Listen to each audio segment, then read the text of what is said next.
Okay. Good evening, dear students. Thank you very much for having joined me tonight. Quite um, pleased to be with you and to have the opportunity to, be together one more time and, study what we are passionate about, right? That's the TOEFL exam, I think that becomes our passion in a long way, I think. Let us start with tonight's class. As I told you in advance yesterday, we're going to be discussing tonight the rest of the types of questions in the reading section that are very important. Trust me, in order to understand the reading section as it must be understood, understanding this pattern is, crucial. So let me stream this to YouTube very quickly and we'll start, okay? Where am I? 1909, I think. Yep. Okay. 1909. Okay, more people are joining us. Great. Reading and awesome. Okay, so remember that these classes are always recorded, and in your WhatsApp groups, dear students, you have both of you, right? Both groups have a link to a YouTube channel in which you can find out the recorded classes, okay? Just in case you wanted to record, to remember, excuse me, and to rewatch the classes at some point, right? When you miss one.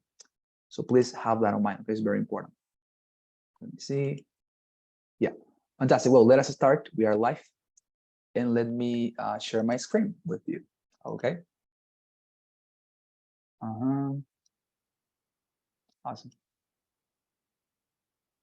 Okay, there you are. Well, for those of you who are just joining us, I had said that we're going to be continuing tonight with the types of questions in the reading section, okay?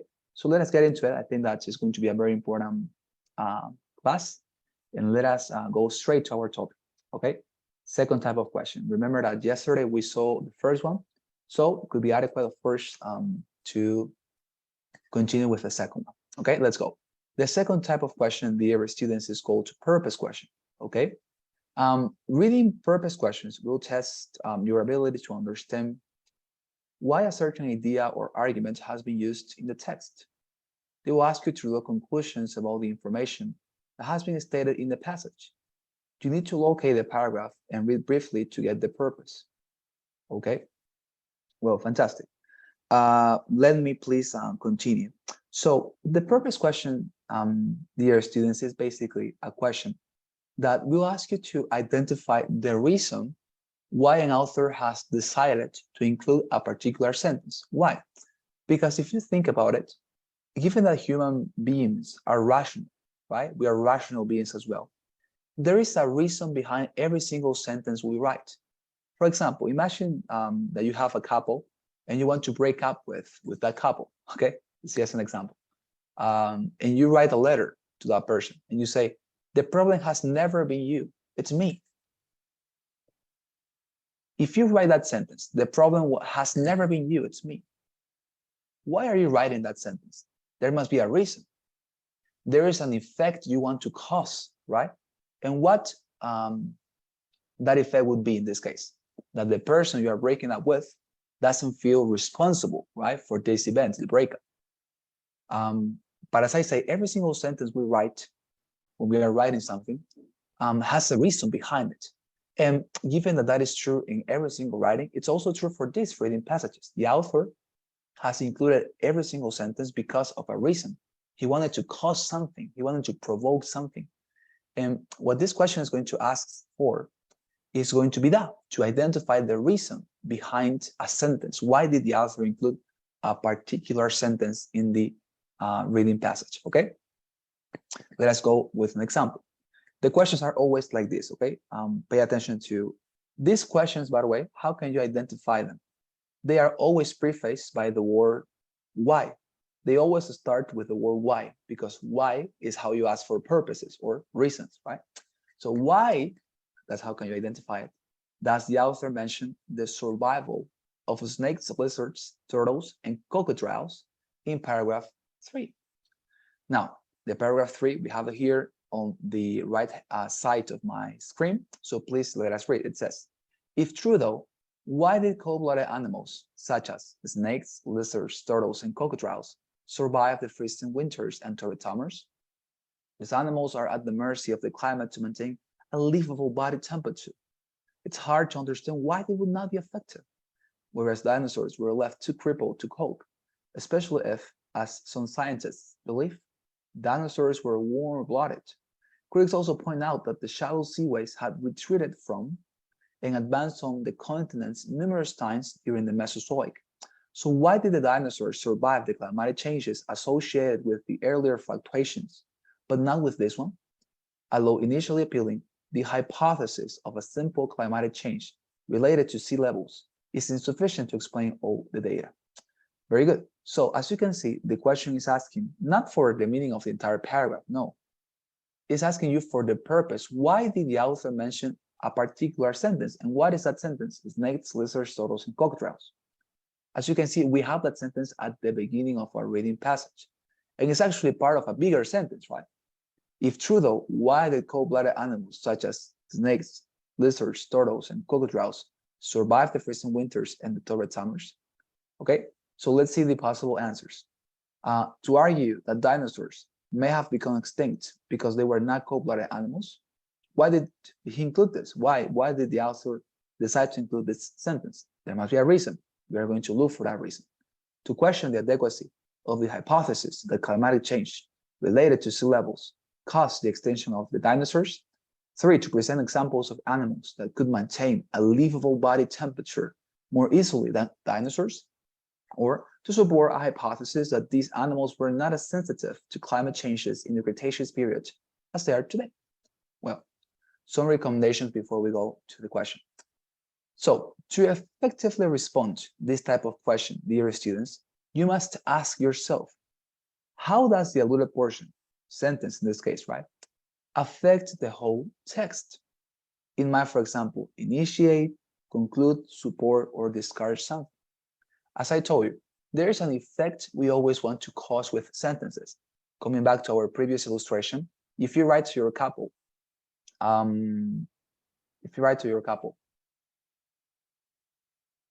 you have never been the problem, it's me. The reason why you're writing that sentence, right, to break up with that person, is because you want to cause the effect of this person not feeling responsible, not feeling alluded because of this breakup. You are trying to say, hey, it's me, right? I am the problem. I have something that prevents me from being with you anymore, right? Something like that. But there is an effect you want to cause. So every single sentence provokes an effect in the writing. So as I say, in order to understand why did you include that sentence in that writing, or in this case, in this reading passage, in order to understand why the author included that sentence, you must think about what effect is this causing. For example, it could initiate a discussion, it could conclude a discussion, it could support something, right? Or it could discard something as well. But as I say, there is an effect, there is something that the sentence is causing in the text. Now, second thing you have to do in order to respond to this type of question, pay attention to the alluded portion's mode, okay? It could be interrogative. The sentence could be, for example, interrogative. The sentence could be exclamative. It could be subjunctive, or it could be indicative as well. You know what is, I guess that you know what is interrogative and exclamative. Those are the most common and noun modes of sentences. But subjunctive and indicative, you probably don't know. When a sentence is subjunctive, it expresses probability. And when a sentence is indicative, it expresses affirmation. For example, if I say, my computer is on, that is an indicative sentence. I repeat, my computer is on. That is an indicative sentence. Why is that an indicative sentence? Because I am affirming, hey, my computer is on. But if I say, my computer could be on or might be on, that is a subjunctive sentence. Why? Because I am expressing the possibility of my computer being on. Nonetheless, I'm not saying that that is the case. No, I'm just saying my computer might be on, right? So as I say, might be on. So pay attention to that mode. Is it interrogative? Is exclamative? Is subjunctive? Is indicative? All of that tells you something about the reason why the author wrote that sentence, right? Because if you are making a question, for example, if you write a question, why do you write a question? To cast doubt upon something, right? If you add exclamative symbols to your writing, to your sentence, why do you include them? In order to make a point, right? To make emphasis. Hey, come back, right? With exclamative symbols. What is that? Making emphasis, right? Subjunctive, expressing hesitation. Indicative, expressing security, confidence, right? So as I said, think about all those aspects. Now, coming back to our illustration. Our sentence, does it have some particular mode? What is the mode of our sentence? If you look at it, our sentence is a question. The sentence that the question is asking us for right now is snakes, lizards, turtles, and crocodiles. If true though, why did cold-blooded animals such as snakes, lizards, turtles, and crocodiles survive the freezing winters and torrid summers? As you can see, it's a question. Therefore, we can know right from that point that this can, or that the reason why the author included this is because he wanted to cast doubt upon something.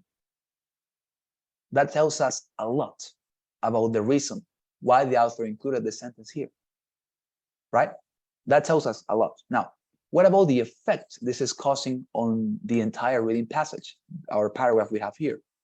If you read it once again, or if you read with me before, then you understood that what this reading passage, or what this sentence, excuse me, is trying to do is to present information for a particular objection the author is trying to make. He says, hey, guys, okay, dinosaurs are very much powerful animals.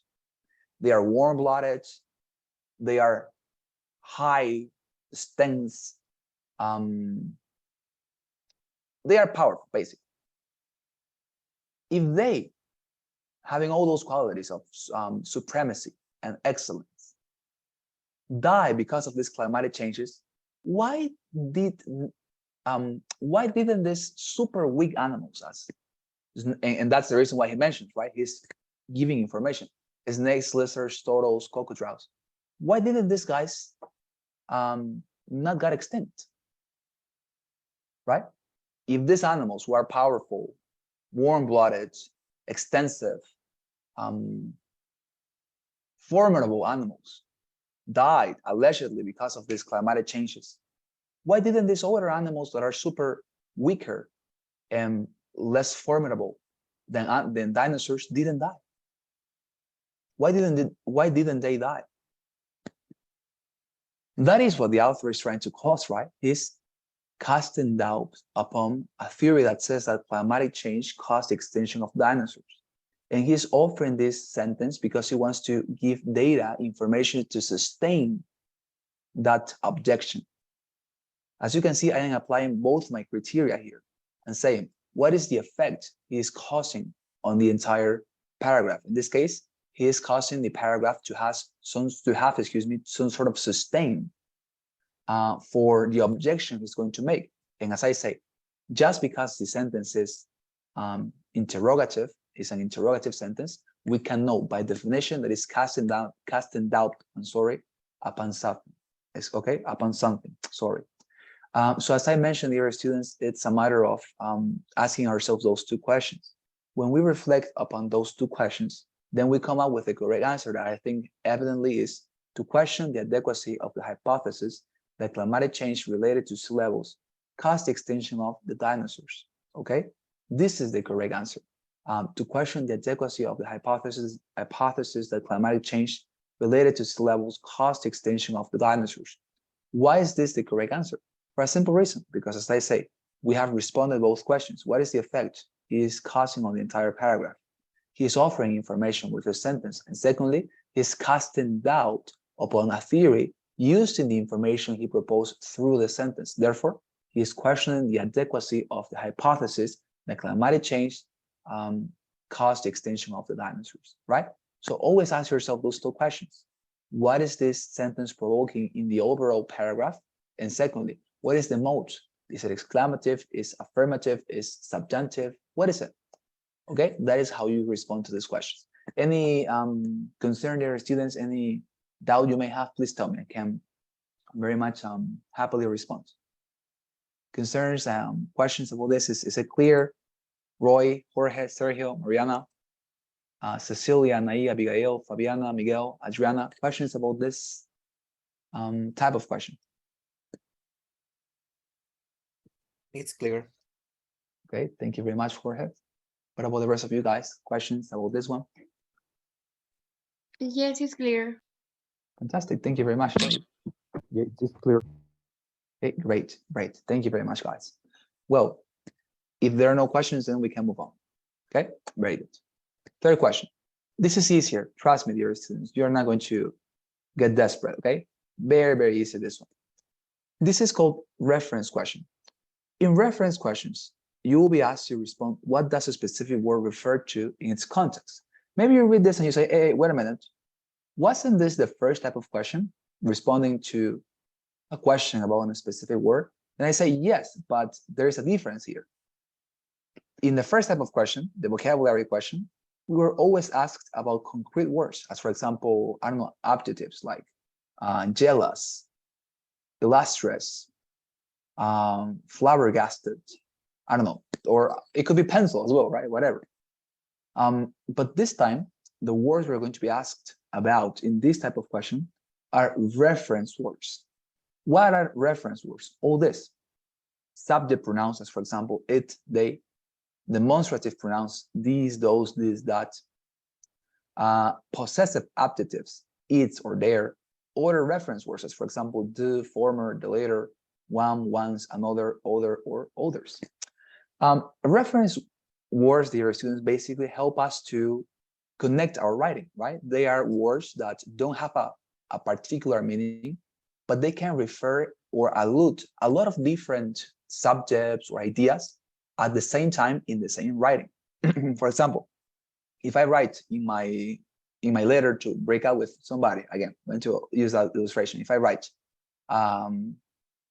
she, that word she could mean my couple, right? The one that I'm breaking up with, or it could be actually the person that I'm changing her for. That is to say, my new couple, right? Because say you are not the problem, it's me, because I found another person that I love even more than you, whatever. So the word she could refer to my couple, the one that I'm breaking up with, or it could be the new couple I'm getting, right? So as I say, she, they, these, those, this, that, they refer to a lot of subjects and they are constantly changing.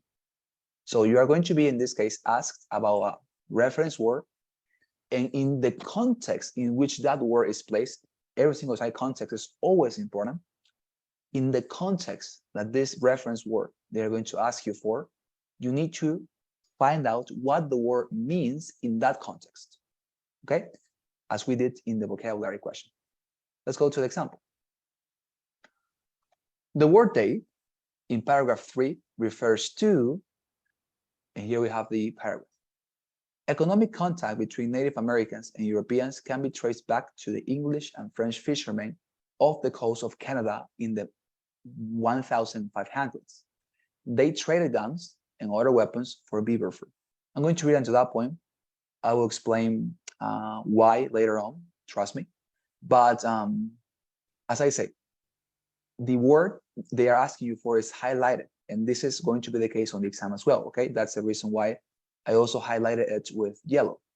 So the word they in paragraph 3 refers to, right? And here we have to find out what is this word referring to in that context, okay? Where it is right now, because maybe the word they is used again in the passage later. For example, here, if you think about it, it's here, the word, right? They, it's here, but in other context, it doesn't mean the same, of course. In this context, here, right now, this yellow word, what does it mean right now? What is this word referring to right now in this context, right? The one that is in yellow. We have options. It could be English and French fishermen, beavers, Europeans, or traits and characteristics. Recommendations. As your word will be highlighted, dear students, you must read one or two previous sentences to find the context and the reasoning train idea of the portion. if you notice, I just read in this case 2 previous sentences before the word we are being asked about. Why did I do that? Because, dear students, listen to this. When you receive this type of question, and by the way, you easily identify, because this is basically a vocabulary question, but instead of giving you an adjective or a noun, you're always going to receive these type of reference words: they, it's, theirs, those, that's, she, he, reference words. So whenever you see this, okay, this type of word, and you identify it, don't read the entire paragraph, okay? Even though the question tells you what are the word they means in paragraph 3, don't read the entire paragraph. Just read 2 or 1 previous sentences before the word they are asking you for. Or maybe if you want 1 extra sentence, that is to say, after the word. But apart from that, don't read the entire paragraph, because you're just going to get confused. As I say, they are asking you about what the word they means in that context, and the context is immediate, not mediate, okay? So just read, as I say, the immediate context, 1 or 2 previous sentences before this, and 1 after if you want. But apart from that, don't read the entire paragraph in order to help yourself avoiding confusions, okay? Awesome. Now, it says here, you have to find out the reasoning train. And this is everything for this question. Let me explain what is the reasoning train. The reasoning train, in simple words, is basically the last idea the author had on mind when he wrote this word. I'm going to repeat. The reasoning train is the last idea the author had on mind when he wrote this word. Let me give an example. If I say, today I am at home, what is my reasoning train? My reasoning train for that sentence will be my home, right? Today I am at home. But if I continue the sentence and I say, today I am at home, and tomorrow I will go to the park, what is the reasoning train of that sentence now? Park, right? Because it's the last thing I have on mind. Now, I repeat, if I say, today I am at home, my reasoning train is home because it's the last idea I have on mind. But if I continue, tomorrow I will go to the park, what is my reasoning train? In that case, will be park, because as I say, it's the last thing I have on mind. And that is exactly what you have to look for in this case, in order to get the correct answer. Look for the reasoning train, okay? The reasoning train. When you find out the reasoning train, okay, the reasoning train, that's everything. Let me show you. For example, in this case, let us read economic contact between native, okay, so I'm gonna read into this one. Economic contact between Native Americans and Europeans. Okay, so until that point, what is the reasoning train? Native Americans and Europeans, right? Europeans in a very generic sense. If you notice, he's not specifying what type of Europeans. He's talking about trade between Native Americans. He's not saying what type of Native Americans, nor he's mentioning or clarifying what type of Europeans. He's just mentioning generic Americans and generic Europeans, right? And to that point, that is the reasoning train. Now, let us continue. Can be traced back to the English and French fishermen. Hey, wait a minute. We have another reasoning train. Now, the last thing he has on mind is not Europeans in a generic base. The last thing he has on mind is a specific kind of European. What kind? English and French fishermen. Notice? Before the author mentioned this, his reasoning train was Europeans in a generic way. Europeans, just Europeans. When he continues with the sentence, the last thing he has on mind is French fishermen and English. His reasoning train is not Europeans anymore, it's English and French fishermen. Let's continue. Off the coast of Canada in the 1500s. And in that context, we have the word. They traded guns and other weapons, etc. So what does the word they mean? The correct response is the last thing the author had on mind. And what was his reasoning train? What was the last thing he had on mind when he wrote this word? French fishermen and English fishermen. Of course, it's not Canada in this case, right? Because they is plural. It cannot be Canada. And they refers to people, right? It cannot be a country. So yeah. What was the last idea he had on mind? French and English fishermen. And that's how you're always going to find the correct response for this question. Trust me. Finding the last idea the author had on mind before writing that word. That is the reason why I told you, always read merely two previous sentences before the alluded word. That way you're going to find out the correct response easily, okay? In this case, that is the correct answer. It's not Europeans, as I say, because although he mentioned that, it was not his reasoning train. It's the reasoning train here, our correct response. The last thing he had on mind when he wrote this book, okay? That is how you respond to these questions. Any type of doubt about this one, dear students? Hesitations, concerns, please tell me, or is it clear? Roy, Anaí, Miguel, Sergio, Mariana, Cecilia, Abigail, Fabiana, Adriana, Jorge, questions, dear students? It's clear. Right. It's clear for me too. Fantastic. There you are.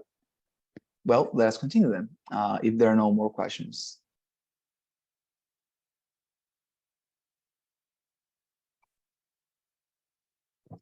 Time for reading.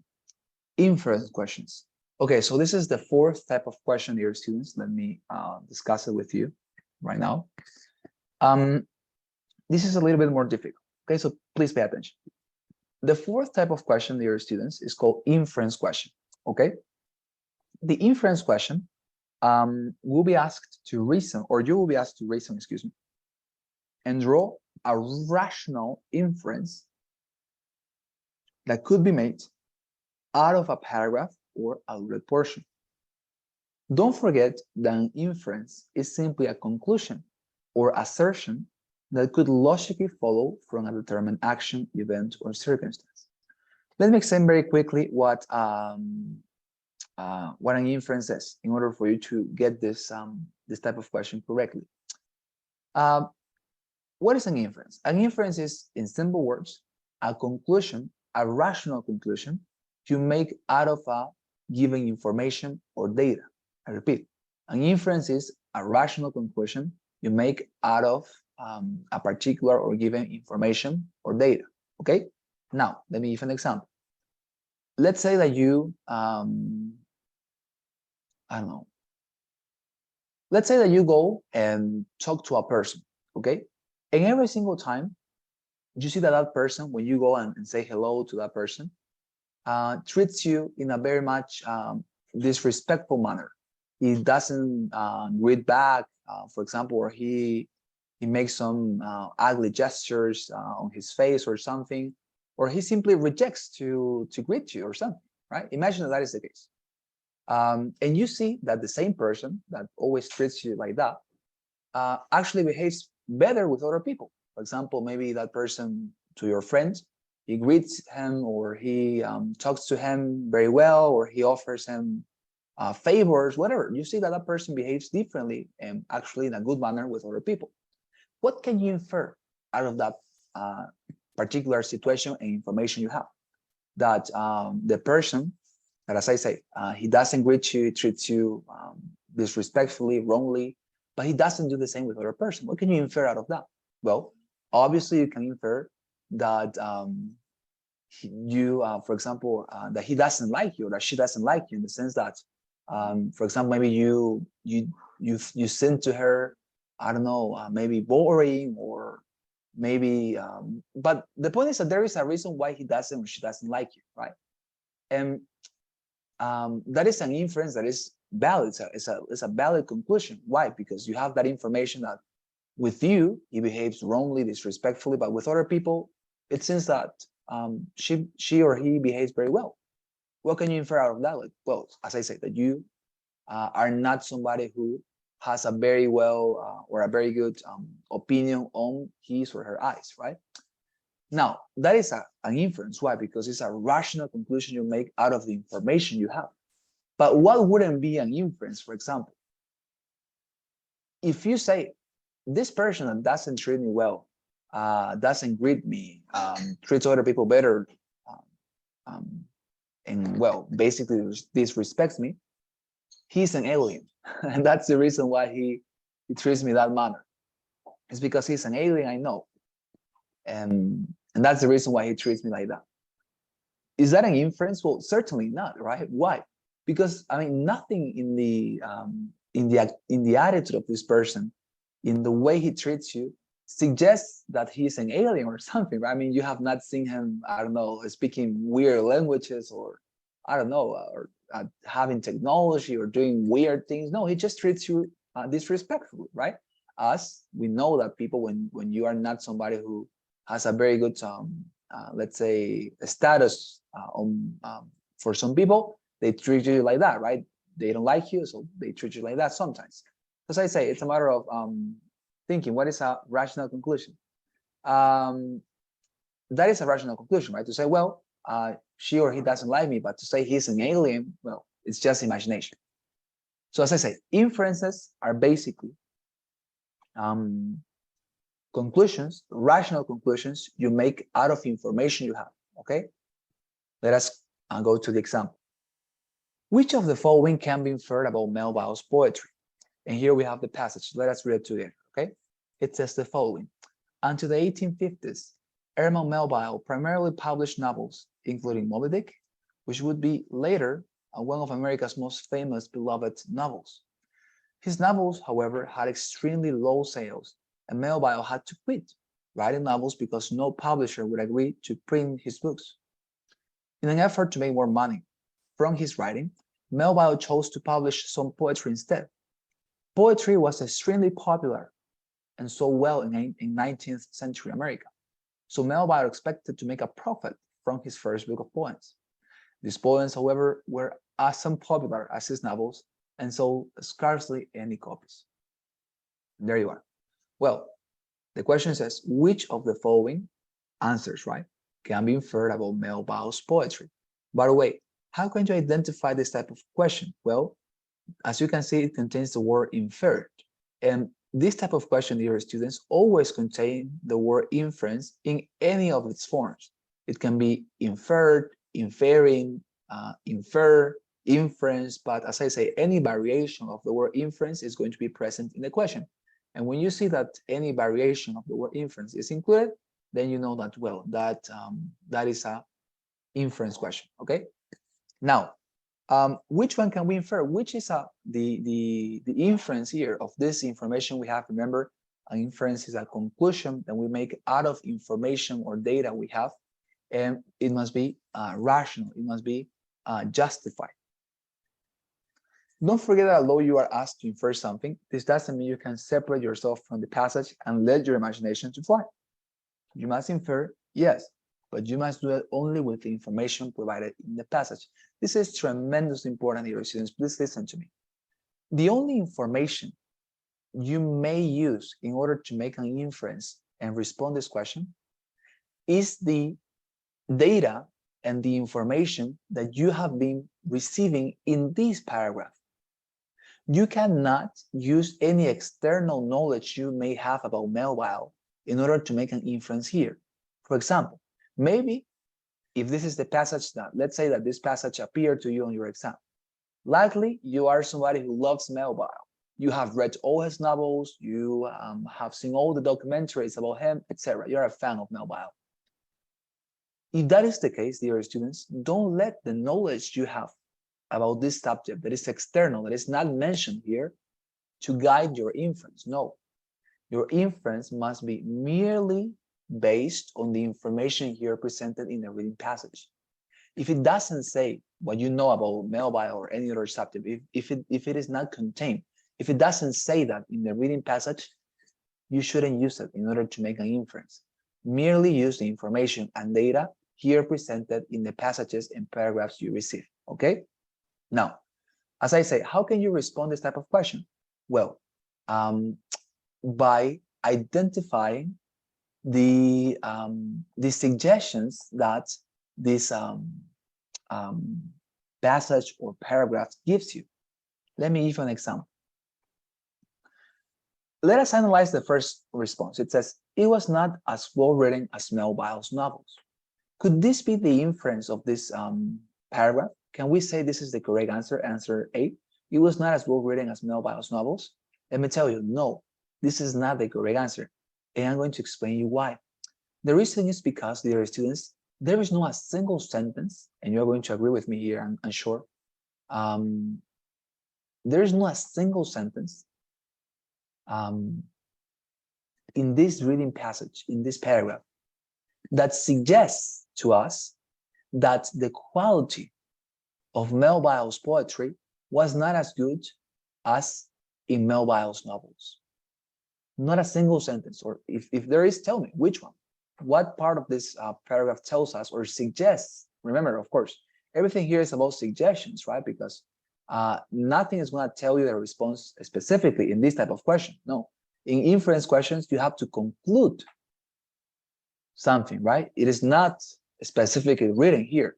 You have to conclude it. That is an inference. So there is nothing here that suggests to us that equality was worse than Melville's novels, for example, right? And given that you cannot offer a justification and say, okay, because of this sentence,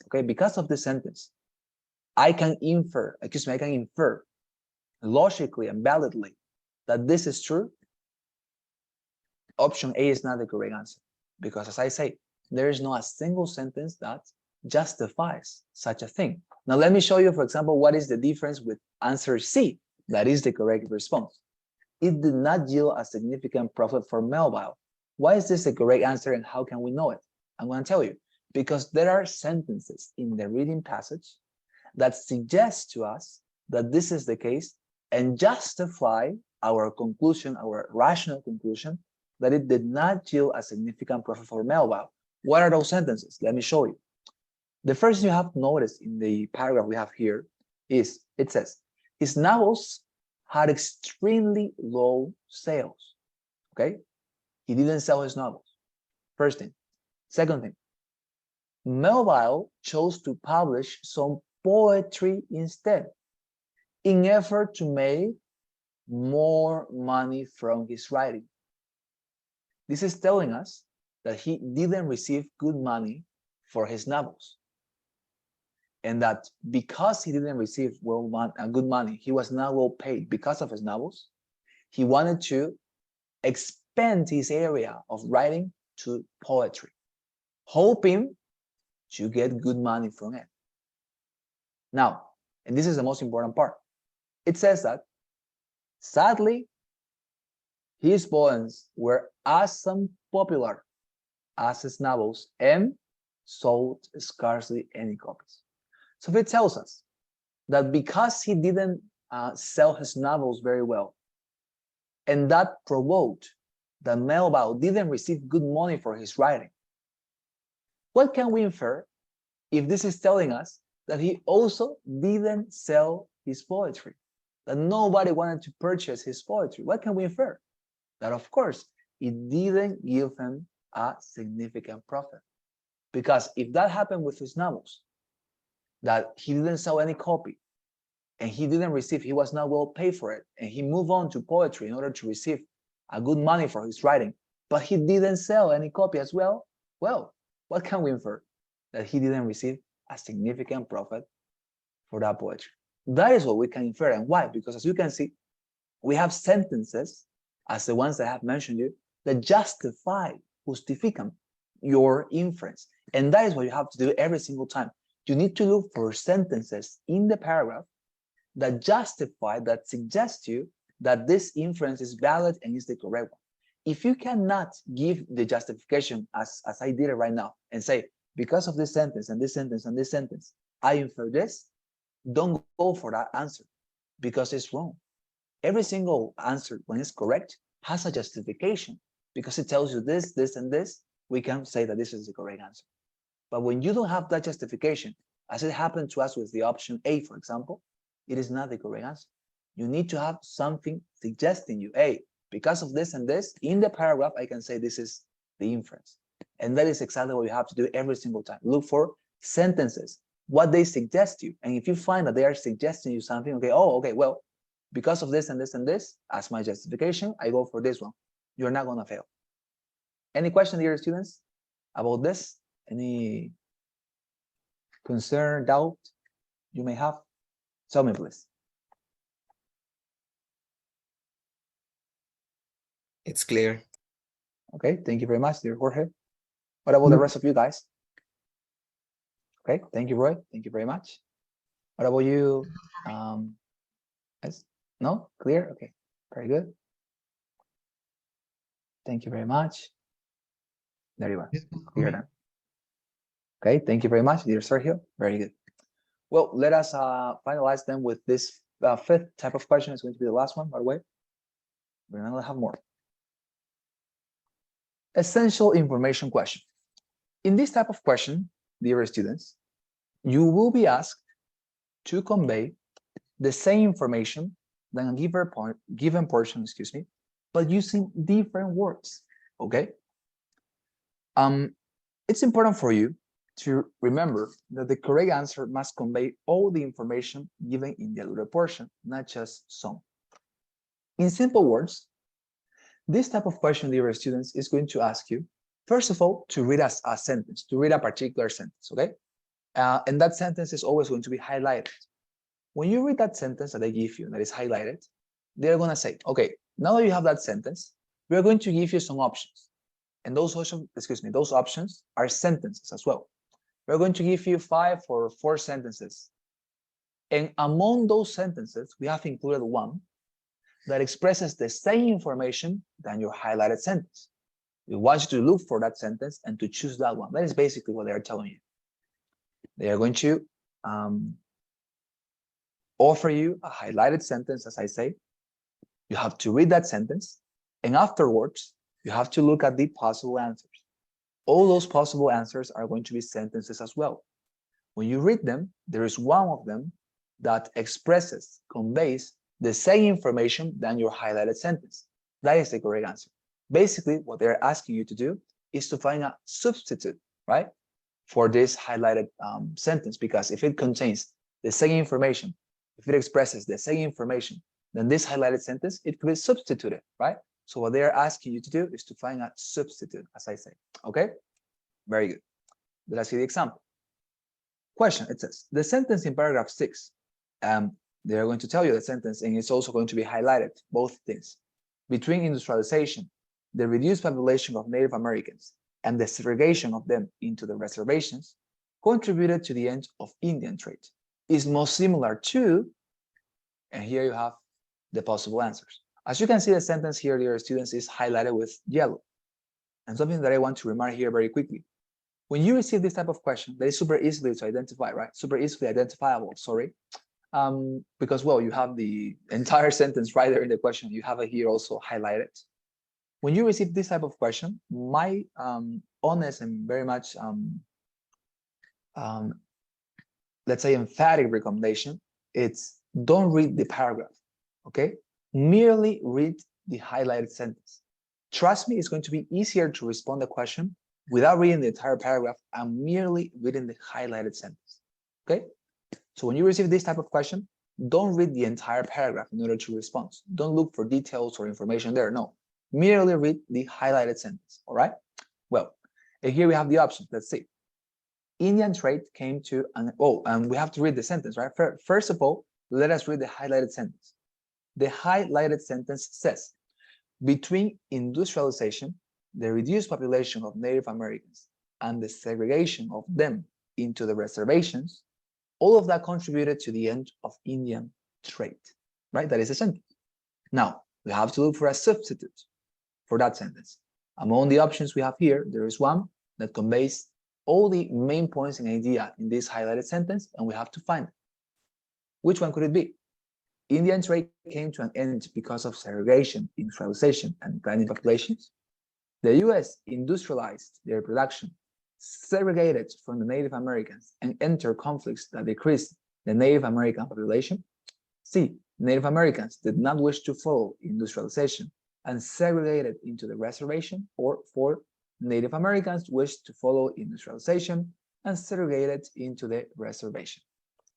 Well, which one expresses the same information? Some recommendations first. Remember that all the options in this question type will probably convey accurate information. Therefore, do not let yourself to be convinced too quickly. The correct answer, dear students, will not omit any information of the portion, nor we would pay too much attention to a single element and misrepresenting the others. This is very important. Why? Because if you notice, all of these options, possible answers, actually mention something of the highlighted sentence, right? They talked about a little bit, all of them talked about a little bit of this highlighted sentence. But nonetheless, there's just one correct response. And that correct response is going to be the one that conveys, as I say, all the main ideas of this highlighted sentence, and that also doesn't omit any of the main points here in the highlighted sentence. Because some answers, if you noticed, talked about something, but they omit other points in the highlighted sentence. And other answers as well here confuse the information. They don't present the information as you receive it here. So as I say, the correct answer must summarize, or, well, not summarize, must include, okay, it must include all the main points of the highlighted sentence without obviating or omitting one of them, and without, as I say, confusing the information, without disconnecting it and making it, I don't know, something completely different to what you received, okay? Great. So let us see which one is the correct one here. Let's go with the first one, for example. Indian trade came to an end because of segregation, industrialization, and declining populations. Is this the correct answer? Yes. Why? Because if you notice, dear students, what is this highlighted sentence telling us? It says, between industrialization, the reduced population of Native Americans, and the segregation of them, it's giving you three reasons, right? That provoke what? Contributed to the end of Indian trade. So it's telling you there are three reasons why Indian trade ended.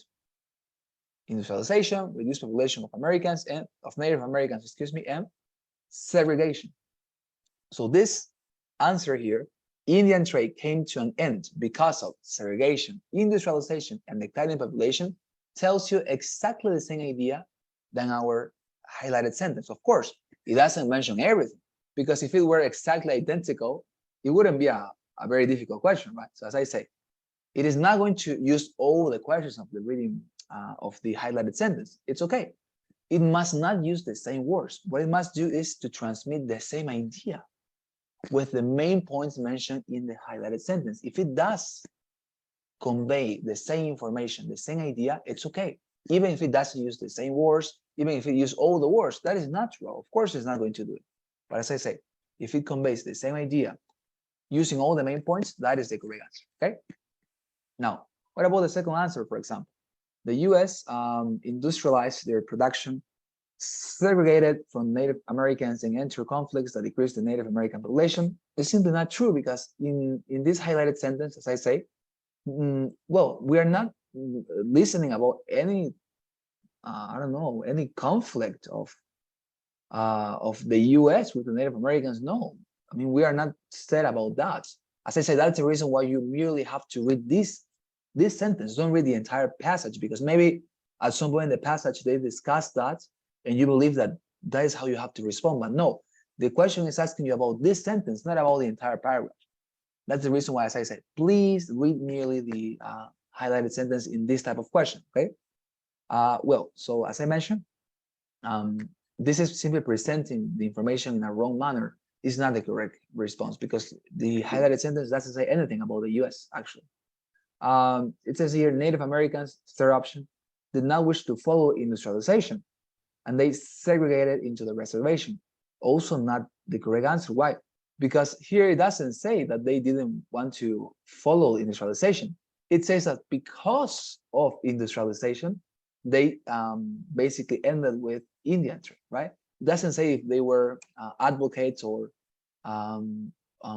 opponents of industrialization, but the only thing it says is that, well, they, because of industrialization, decided to end Indian trade. That is what they say. That they were opponents of this? No, it doesn't say that.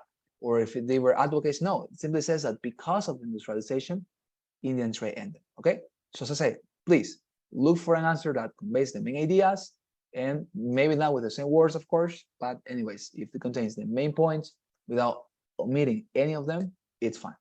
Any questions, dear students? I'm sorry about this one. Please tell me.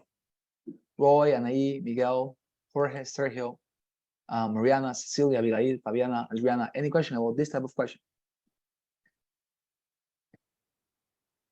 A question, teacher. Okay, thank you very much.